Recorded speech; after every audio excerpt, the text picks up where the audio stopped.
அதிகமாக நான் எதுவும் பேசல, ஒரே ஒரு சின்ன விஷயத்த மட்டும் சொல்லிக்கிறேன். நான் படிப்பேன், ரொம்ப டல் இல்லை, உங்கள் அளவுக்கு இல்லைனாலும் ஓரளவுக்கு படிப்பேன்.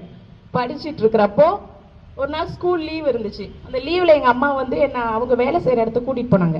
எங்கள் அம்மா வந்து நூல் மில்லுக்கு தான் வேலைக்கு போவாங்க. அங்கே கூட்டிகிட்டு போன அன்றைக்கி அது ஒரு அட்டை ஷெட்டு மாதிரி, ரொம்ப ஹீட்டு.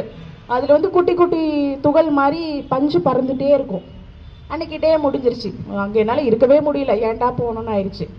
அடுத்த நாள் மறுபடியும் வந்து எங்கள் அம்மா வரியான்னு கேட்டாங்க, நான் வரலன்னு சொல்லிட்டேன். ஆனால் நான் நான் அப்போ என்ன ஃபீல் பண்ணேன்னா, நம்மளால் அந்த ஒரு நாள் கூட அங்கே இருக்க முடியல. நான் வேலையும் செய்யலை, நான் சும்மா போயிட்டு டைம் பாஸ் பண்ண தான் போனேன்.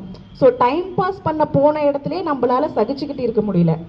அப்போ நம்ம அம்மா நமக்காக இவ்வளோ கஷ்டப்படுறாங்க, நான் என்ன பண்ணணும்னா அவங்கள அந்த வேலையிலிருந்து அவங்களுக்கு ஒரு ரெஸ்ட் கொடுக்கணும். ஸோ நான் அதுக்காக படிக்கணும், நான் படித்து எங்கள் அம்மாவுக்கு ரெஸ்ட் கொடுக்கணும்.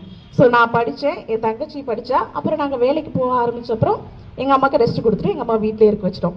இவ்வளோதான். நம்ம பெற்றவங்க வந்து நம்மக்கிட்ட எதையும் எதிர்பார்க்க மாட்டாங்க. ஒரு சின்ன விஷயம் நம்ம அவங்களுக்காக செய்யணும். நம்ம எப்படி அவங்கள மாற்றணும் அப்படின்னா இந்த கல்வி தான். இந்த தரமான கல்வியை வந்து சரியான முறையில் வந்து நீங்கள் வந்து பயன்படுத்தி ஒரு நல்ல இடத்துக்கு வந்துட்டீங்கன்னா உங்கள் லைஃப் ரொம்ப நல்லாயிருக்கும்.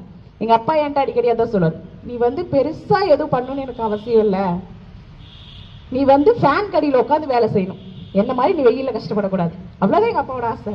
ஸோ இப்போ நான் இந்த அளவுக்கு வந்திருக்கேன். இது ஏன் அப்படின்னா அந்த பெற்றவங்களோட வார்த்தைகளை புரிஞ்சுக்கிட்டு அவங்க கஷ்டத்தை புரிஞ்சுக்கிட்டு அவங்களோட ஆசையை நிறைவேற்றணும்னு நீ நினைச்சாலே போதும், உன் லைஃப்ல நீ ஒரு மிகப்பெரிய இடத்துக்கு வந்துடுவேன். ஸோ அதனால நமக்கு ஆசைகள் நிறைய இருக்கும். அந்த ஆசையெல்லாம் இப்போ ஒதுக்கி வச்சுட்டு நீ ஒரு நல்ல இடத்துக்கு வருவீங்க பார்த்தீங்களா, அப்போ நீ ஆசைப்பட்ட எல்லா விஷயம் உன்னை பார்த்து ஆசைப்படும், உங்ககிட்ட வர ஆசைப்படும். ஸோ அந்த மாதிரி ஒரு நிலையை நீங்கள் உங்கள் எல்லாருக்கும் உருவாக்கிக்கணும். சரிங்களா? நல்லா படிங்க. உங்கள் மாமா இருக்காரு, உங்கள் தளபதி மாமா இருக்காரு, நாங்கள்